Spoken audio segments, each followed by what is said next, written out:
Continue.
Good morning.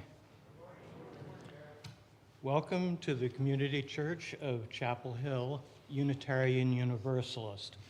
My name is Eric Conrad. I am a member of the Worship Associates Ministry here at the church. I would especially like to welcome any visitors or newcomers to the church and to call your attention. There's an announcement for you on the back of the order of service entitled Welcome Guests and Newcomers. I would also like to welcome those of you attending online.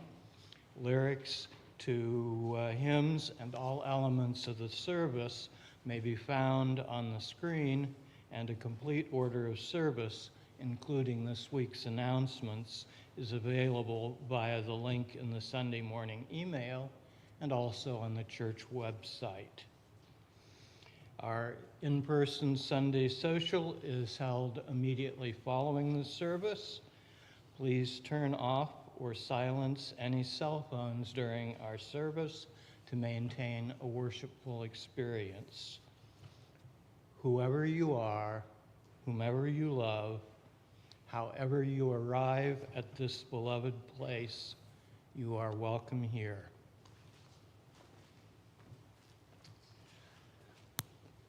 Bonnie Nelson, the chair of the stewardship committee here at the church, asked me to introduce our Within These Walls this morning and to say just a few words. The month of February is the month of our annual pledge drive, and it kicks off this morning. There is going to be information. There is information right now available on the church website. You're going to be receiving emails. There's a table set up in the Jones building where you can find out more information. And all during this month, the Stewardship Committee has invited people within our congregation to talk about this congregation and what it means to them. And our first speaker kicking that off this morning is Peter Hendy. Welcome, Peter.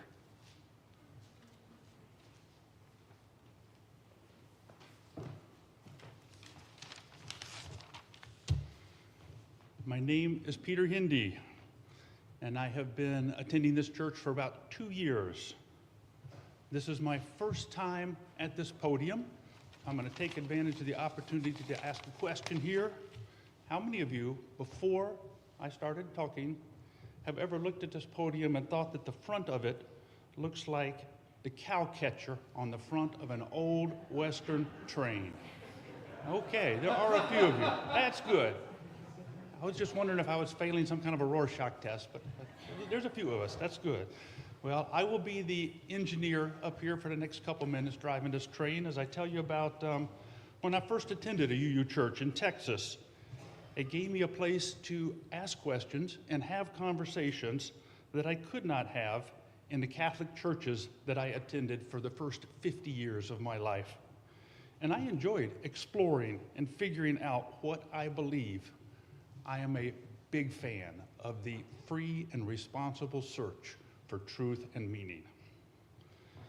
I also like being part of a group of people who work together to try and improve things in the world, even if we're not always immediately successful. Last year, when our governor vetoed the anti-abortion bill, I and many other UUs were part of the crowd gathered to support him. We made our statement, even though that bill was later passed over his veto. And we have immigrants living here on our church property. It's a large effort to support them, and I play a small role by driving the children to school some days and occasionally taking them to a doctor's appointment. I make a little contribution to help this church make a significant difference in their lives. So my pledge is not a payment for coffee hour and religious education. I support this congregation because I support what Unitarian Universalism does. It enables and encourages people to think for themselves, and it helps others. So my pledge is an investment in building the kind of world where I want to live. And I'm glad we are all aboard together.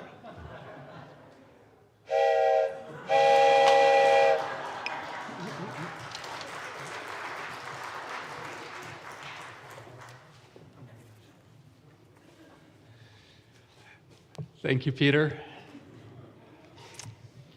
Can't crack me up, honestly. During this week, I was actually driving through Nashville and reached out to Jason Shelton, the composer and author of the hymn that we're about to sing. And Jason says hi to everybody. Jason also rewrote the title of the hymn. It was called Standing on the Side of Love, and now it is called Answering the Call of Love. So when we ever see the word standing on the side of love, we're just going to sing Answering the Call of Love. So let us rise in body or in spirit and join in singing number 1014 in the Teal hymnal, Answering the Call of Love.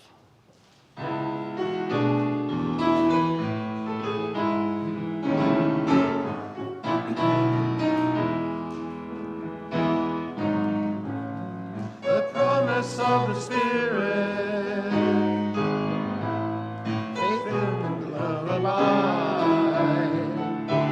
So every soul is blessed and made whole.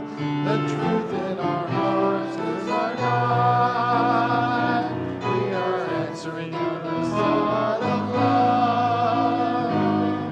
Hands joined together as hearts beat as one. Emboldened by faith, we dare to proclaim. We are answering the call of love. Sometimes we to keep love tightly bound.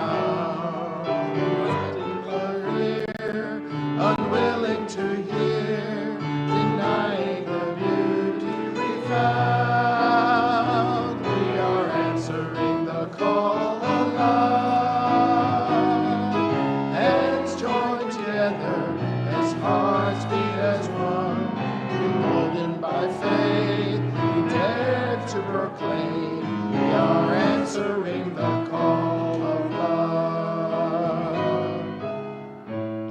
A bright new day is dawning, when love will not divide. Reflections of grace in ever embrace, fulfilling the vision divine. We are answering the call of love. Hands joined together as hearts beat as one, emboldened by faith, prepared to proclaim. We are answering the call of love. We are answering the call of love.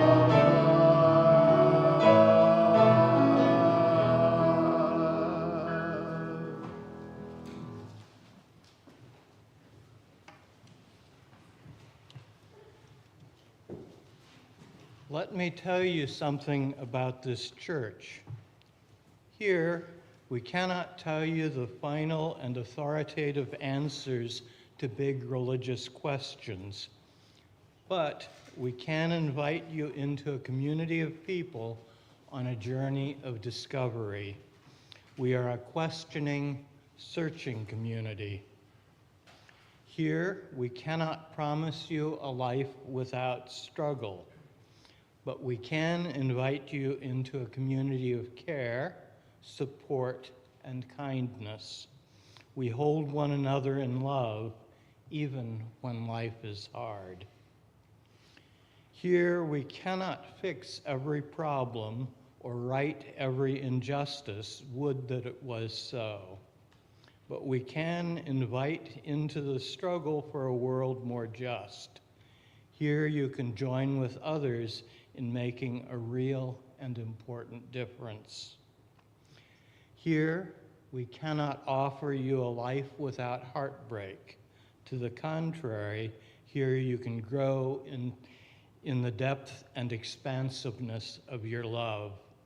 We are a community of fierce love and tender hearts. Here, we cannot offer you the fountain of youth, not that any of you are asking for that, but we can offer meaningful connections among people of all ages and generations. We can share with one another the beauty and the truth of our lives. Here, we cannot shelter you from all the world's ills, but we can help you to find courage and to be brave in facing them. Come as we grow in understanding, love, courage, and commitment. Let us worship together. The words for the chalice lighting are found in your order of service. Please join with me in reading them. My heart is moved by all I cannot save. So much has been destroyed, I have to cast my lot with those who, age after age, perversely, with no extraordinary power, reconstitute the world. We have a musical presentation.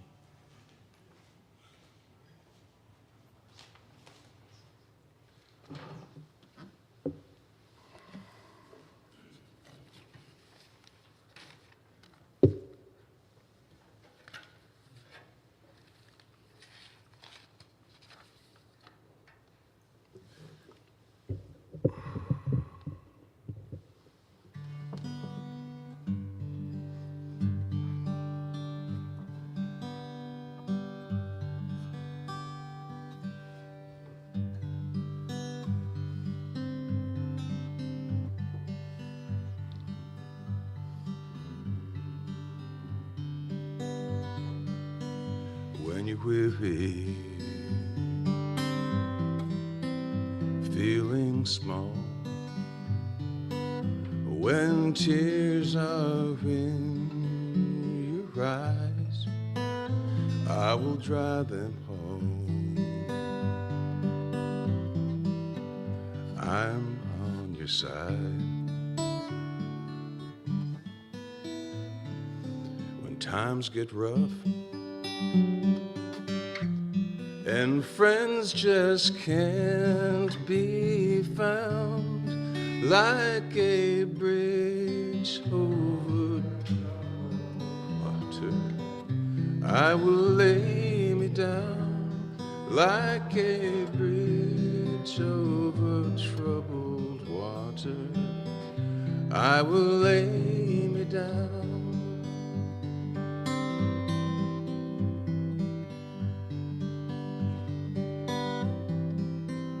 When you're down and out,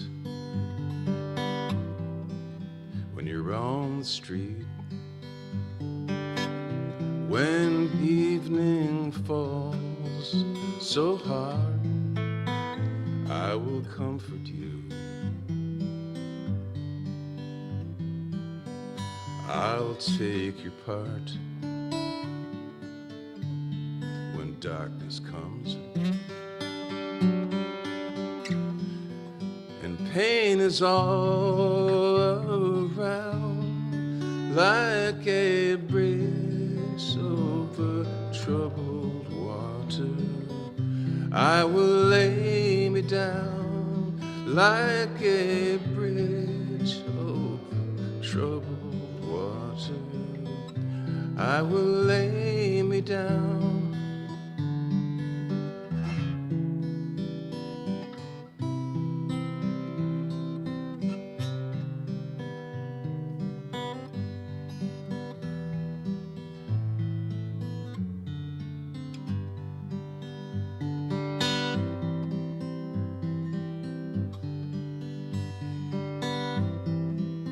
Sail on, silver girl, sail on by. Your time has come to shine. All your dreams are on their way. See how they shine. If you need a friend, I'm sailing right behind like a bridge over troubled water. I will ease your mind. I will ease your mind like a bridge over troubled water. I will ease your mind.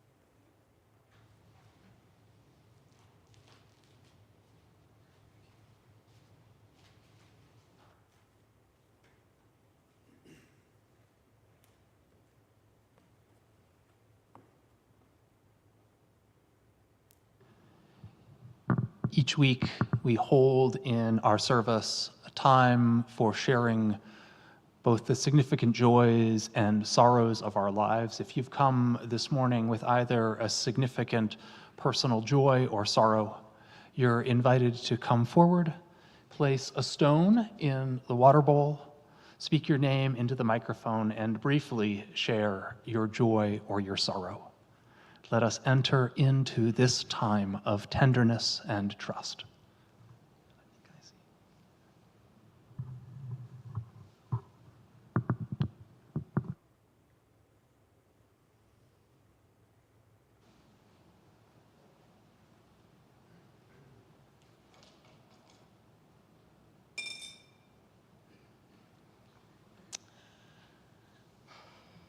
Not quite short enough. Okay.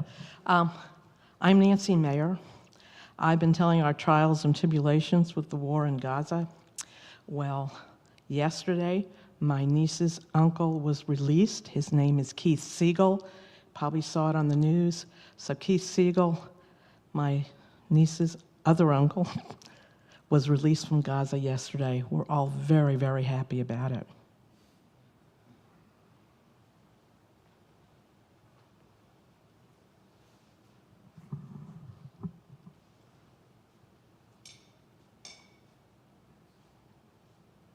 Good morning. I'm Rosemary Dean. I have a sorrow and a joy. Part of my job is I'm an English language teacher, and I support our immigrant community and translate and interpret. So it's just, my heart has been aching for the extreme fear that our families are experiencing right now. And I am grateful for local organizations and nonprofits organizing to support them, and to be in a school building where very firmly we asserted from the get-go that our ultimate priority is to protect our families and to keep them safe. And my joy, many of you know my mother-in-law, Kathy Putnam. Today is her 80th birthday. I have a lot of love and joy to be a part of Kathy's life. They often joke that Matt married his mom, which I consider a great honor.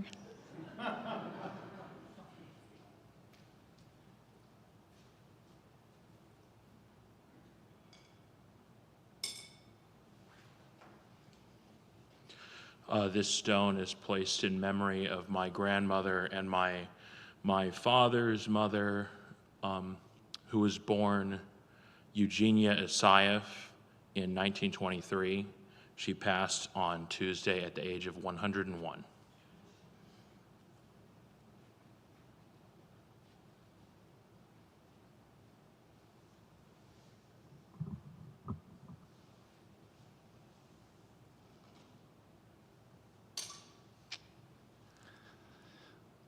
On behalf of our Immigrant Justice Ministry, I have a joy to share, which is due to the work of this ministry. We were able to reunite Maria with her 4 children, with 4 of her children, Dulce, age 17, Daniel, age 15, Jennifer, age 14, and Valeria, age 11. A joy.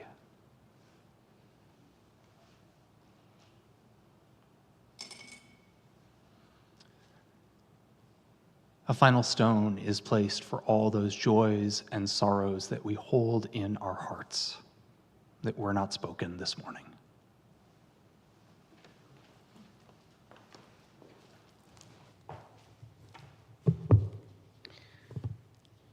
Let us also hold in our hearts all who feel uncertain and threatened in these troubling times.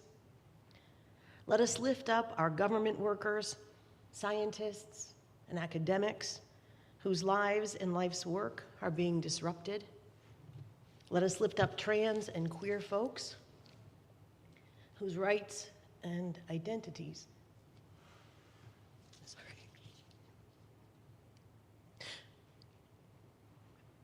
are under attack. Let us lift up those living under the fear of ICE, fear of families being unraveled. Let us lift up those who feel that their health and safety are now at risk. But may we also hold in our hearts those who have chosen to fight against injustice and oppression, those who are willing to be bold in their support and protection of people in need, those who have committed themselves to the work ahead. In this community, we do not hide ourselves from the truth of our lives and truth of our world. We speak it openly, we address it head on, and we know that together we are strong, we are loud, and we are powerful. May we remember in the days ahead that in this community, we are held, we are loved, and we are never alone. Amen. Please rise in body or spirit for our sung meditation. It is number 113. Where is our holy church?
As the minister, I get to choose the readings, and I get to choose the readings that I like, and I like this one a lot.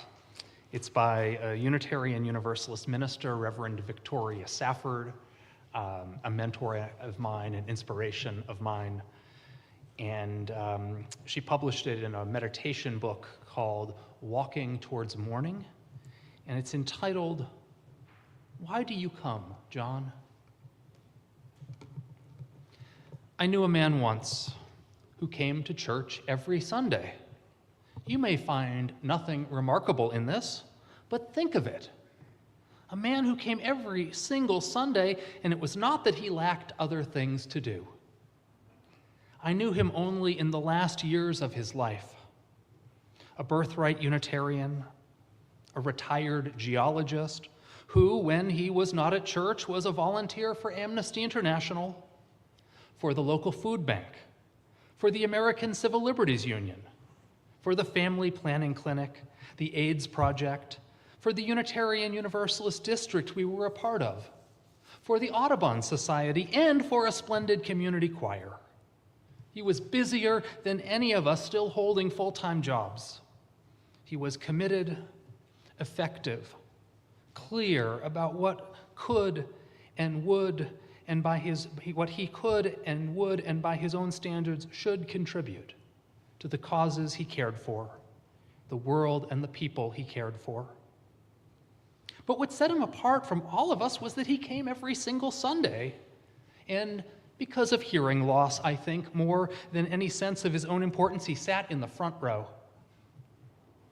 Why do you come, John? In all kinds of weather, when you're well and when you're not, when you like the guest speaker and when you know you won't, why do you come every Sunday? I asked him this not long before he died. His answer was straightforward, just like the man himself. I come, he said, because someone might miss me if I didn't. He said it in a way not arrogant at all, but generously and honestly. He was the kind of person who saw it as his duty, as his privilege to welcome newcomers on Sunday morning, not because he needed more friends. The man was 80 years old, with a lifetime of friends and colleagues and acquaintances to spare. He had plenty of friends already, more than he could handle, in fact. He did it not because he wanted to evangelize the visitors or grow the church. On the contrary, he loved and he missed the tiny congregation he had joined in 1955. He felt a little lost with so many new faces, a little sad for all the changes. He greeted people as they came and steered them toward the minister, toward the coffee pot, the Sunday school, the guest book, the pledge cards, the sign-up sheets, because he felt it was the right and only thing to do. When people come into your home, you welcome them, as if nothing in that moment matters more. He worked hard on Sunday mornings. He got up on Sundays expecting to work hard to make others feel at home.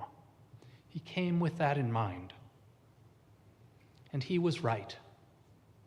After he died, we missed him when he didn't come. And do you know what happened? The Sunday after his memorial, someone new who'd never met John and now would never have the chance walked right in and sat down in his empty space in that front row. A whole family just sat right down as if they owned the place, as if they had every right to be there, as if we were glad to see them. Two women new to town and their toddler and their baby. They came hoping there was room. And John would have been delighted.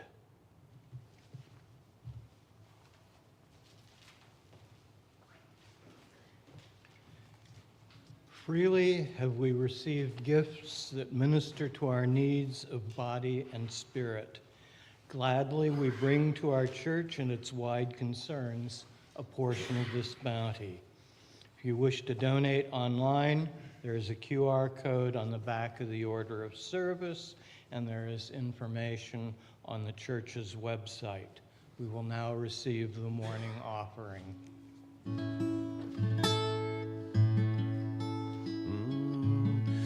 there's a chorus on this. We'd love to have you sing with us.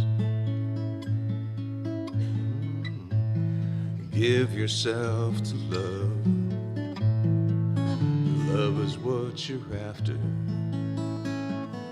Open up your hearts to the tears and laughter, and just give yourself to love. Give yourself to love. Can we try that? So give yourself to love. Love is what you're after. Open up your hearts to the tears and laughter. Just give yourself to love. Give yourself to love.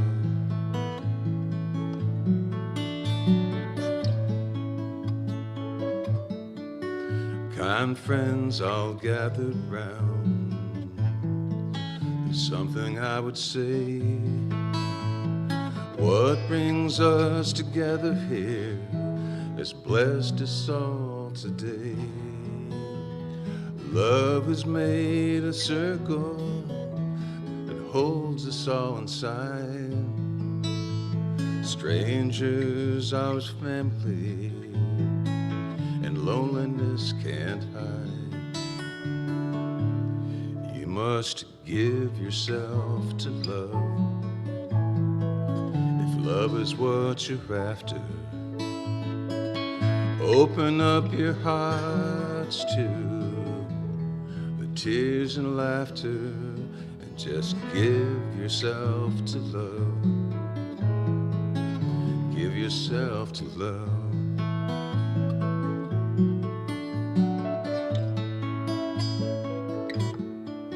I've walked these mountains in the rain. I learned to love the wind. I've been up before the sunrise to watch the day begin. I always knew I'd find you, though I never did know how. Like sunshine on a clouded day, you stand before me now. So just give yourself to love. Love is what you're after. Open up your hearts to the tears and laughter, and just give yourself to love. Give yourself to love.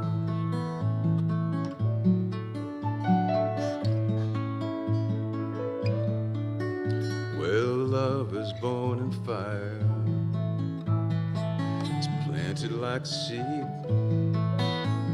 Love can't give you everything, but it gives you what you need. Love comes when you are ready. Love comes when you're afraid. It will be your greatest teacher, the best friend you have made. So just give yourself to love. If love is what you're after, open up your hearts to the tears and laughter, and just give yourself to love. Give yourself to love.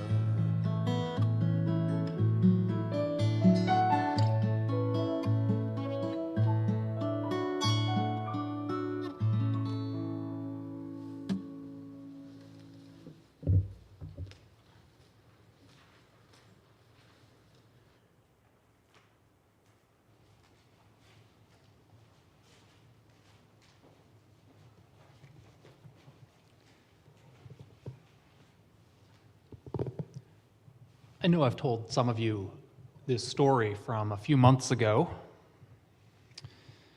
There was a woman in town who I know. She works as a barista at my favorite coffee shop. She knows I'm the minister of this church. In fact, she's been here, not to a service, no, Last year, I hired her to be the barista at an auction coffee tasting event that I hosted here at the church. Such a good barista. My barista friend isn't religious. She knows what type of church we are and appreciates that. She knows that we're the type of church that hosts a drag story hour for our children, the type of church that works with immigrants, the type of church that defends democracy. But she isn't interested in religion. She grew up in a conservative religious tradition, a tradition which caused her harm and turned her off from any kind of religious participation. I remember going to the coffee shop where my barista friend works back in November, a few days after the election. We greeted each other and asked each other how we were doing. I told her that I had organized a post-election vigil, that more than 100 people had shown up, and that it had been so important to be together with other people, that had been so very good for the soul. My barista friend sighed and told me how nice that sounded. She was even a little envious. She had spent the day alone, in tears. I think about this story, I think about how we felt the same way. But it was such a comfort and a blessing to be in community with others who were sharing my sense of grief. Being alone sounded so hard. As a young adult, Unitarian Universalist Lila Ibrahim offered a 4-sentence encapsulation of what Unitarian Universalism is about. It went like this: it's a blessing that each of us was born. It matters what we do with our lives. What each of us knows about God is a piece of the truth. And you don't have to do it alone. You don't have to do it alone. My preaching last week, this week, and next week is about grounding ourselves in our religious tradition. My thinking is that in chaotic times, in disorienting times, it's important to reground ourselves in our core truths and our deepest values. Last Sunday, I talked about liberal religion and how liberal religion is rooted in twin ideals of freedom and generosity, or freedom and diversity. Connecting with our core truths is important. Sailors know that when your boat is being buffeted and battered by a great storm, it's important to keep yourself oriented, to not lose track of your North Star. Stretching this metaphor, I thought this morning I'd say a few words about our boat, this churchy boat. And if I had coordinated things with Peter a little bit better, I would have used a train metaphor instead, but. So this morning I want to talk about whether a boat or a train. I want to talk about church. I want to talk about belonging to and being a part of a religious community. And more than that, I want to talk about what being a part of a community does for us and does to us.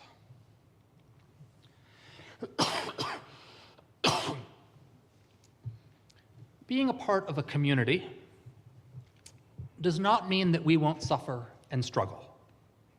It does not stop our heart from breaking. It does not buffer us from loss or pain or the ills and injustices that buffet and batter us and our world. But being a part of a community means that we do not have to face the hard stuff alone. Being a part of a community means that we may mourn together, that we may bear the burdens together, and that we might join hands and hearts to work together to make a positive difference in some way in the world. In fact, being a part of a religious community will mean that we will have more heartbreak in our life, not less.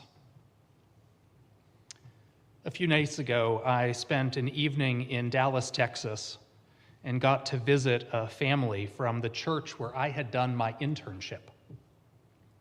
After dinner, My hosts and I went to the living room and sat and reminisced about the old times when I had been there 24 years ago.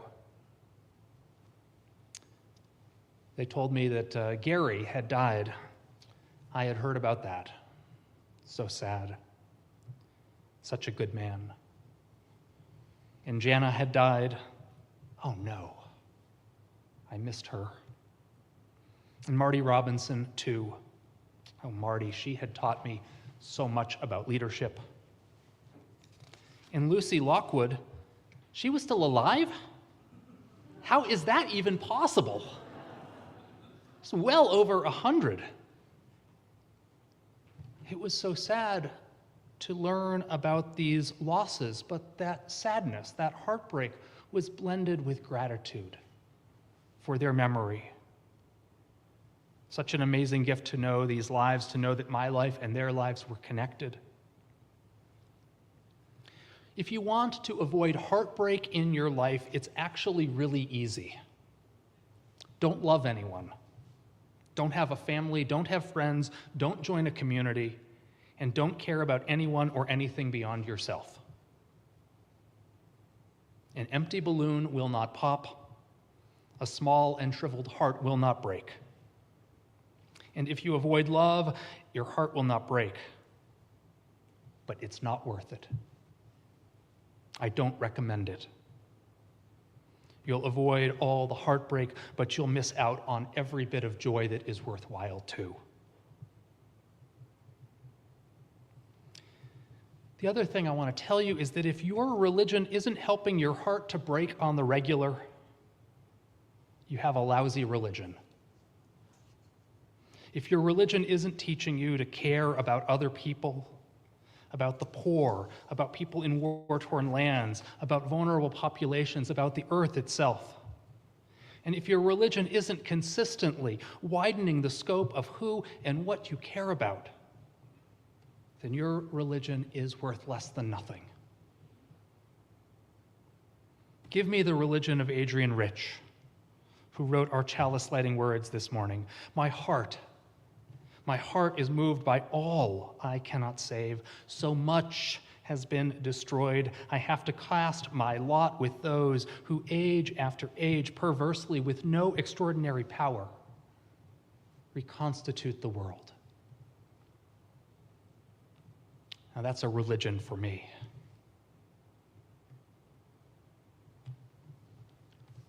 Why do you come to church, John? As I was thinking about church and community, I recalled that reading from Reverend Victoria Safford. It's a reading that says something, I think, about being grounded in community, about being connected in community. And I think it says something about participating in a community in a way that reflects one's values and commitments. I like the reading, and I find myself inspired by it, to be honest with you. We know, and we are finding out, whether we're talking about small congregations or large countries, that institutions and organizations and governments don't just happen magically. They exist and survive and flourish only because of careful tending, because of acts of service and devotion, the investment of labor and resources. John greeted people as they came and steered them toward the minister, the coffee pot, the Sunday school, the guest book, the pledge cards, the sign-up sheets, because he felt it was the right and only thing to do. When people come into your home, you welcome them as if nothing in that moment matters more. He worked hard on Sunday mornings. He got up on Sundays expecting to work hard, to make others feel at home. He came with that in mind. Marion Hirsch is fond of saying that the church is not a public utility. There isn't some organization external to us that makes sure the church continues to exist. There is only us. We're the ones who make it happen. It is what we do day after day, week after week, meeting after meeting that makes or breaks our church. This morning is the kickoff of our annual pledge drive. Now, I don't preach all that many sermons about financial generosity. That's true, right? And the ones that I give are not heavy-handed or shaming or guilt-trippy. I question whether those appeals are all that effective. And I also notice that the churches that talk about money all the time are the ones that never seem to have enough. Here is the reality. This is my 11th pledge drive as your minister. Each and every year, we've either met or exceeded our goal, allowing us to fully fund our programs, to maintain our building, and to reward our dedicated staff. Your generosity has allowed us to keep our church strong, year after year, through pandemics and crises, even when beloved long-serving members die or move away. And our church is strong. Our membership is growing. By the numbers, we're about the 36th largest Unitarian Universalist church out of nearly 1,000 congregations. Our religious education program is the 18th largest in the country. Our programs are robust. We have such amazing music. We're a national leader among Unitarian Universalist congregations for our innovative approach to religious education, for the Our Whole Lives program, for our UU the Vote activities, for our immigrant justice ministry, for our campus ministry, and now for our support and nurturing of the future leaders of our faith, people like Jen and Jenny Nelson and Dana Lundquist. Last night, I got home from attending an auction event.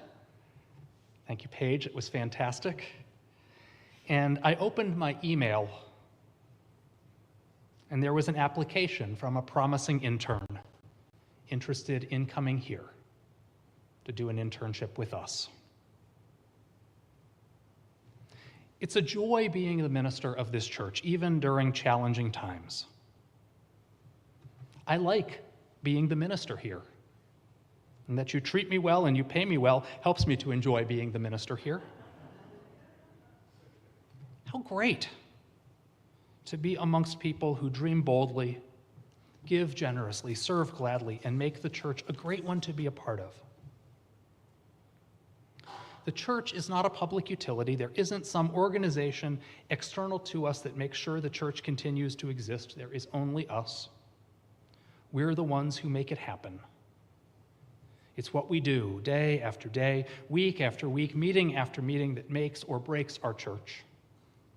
And it's what we give, at whatever amount we give, that allows us to flourish. And so the message, as it is each year, is fairly simple. That if everyone involved in the life of our church contributes, and if everyone gives as generously or as they are able to, then we will flourish. It's a blessing that you were born, writes Lila Ibrahim. It matters what we do with our lives. What each of us knows about God is a piece of the truth. And you do not have to do it alone. You do not have to do it alone. This last line especially is so very important in these days. I'm glad that I am not doing it alone. I'm glad that you're not either.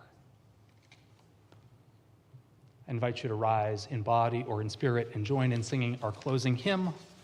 It is number 108, My Life Flows On in Endless Song. How can I keep from singing?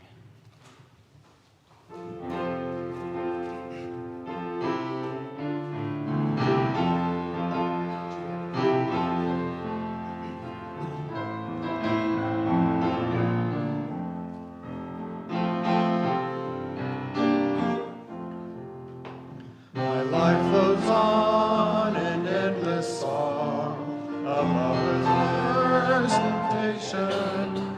I hear the real, the far-off hymn that hails a new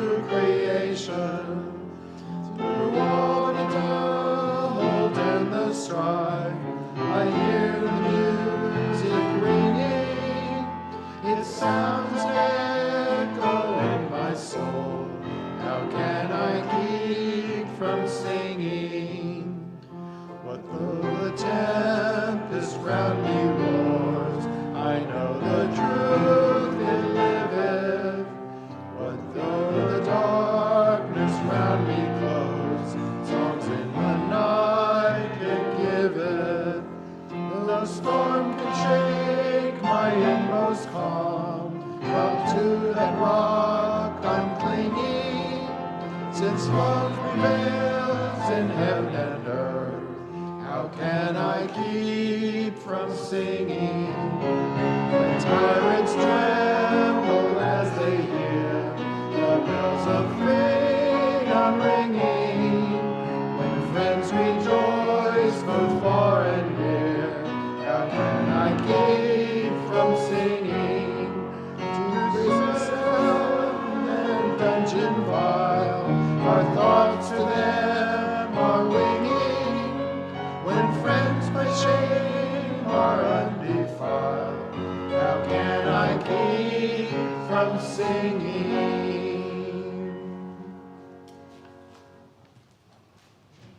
The words for extinguishing the chalice are found in your order of service. Please join me if you wish to do so. We extinguish this flame, but not the light of truth, the warmth of community, or the fire of commitment. These we carry in our hearts until we are together again. Let's thank all of those who contributed to making the service worshipful this morning.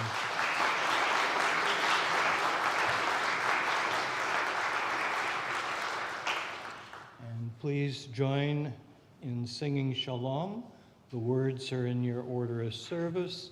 As you are comfortable, please either join hands with the person next to you or cross your arms over your heart.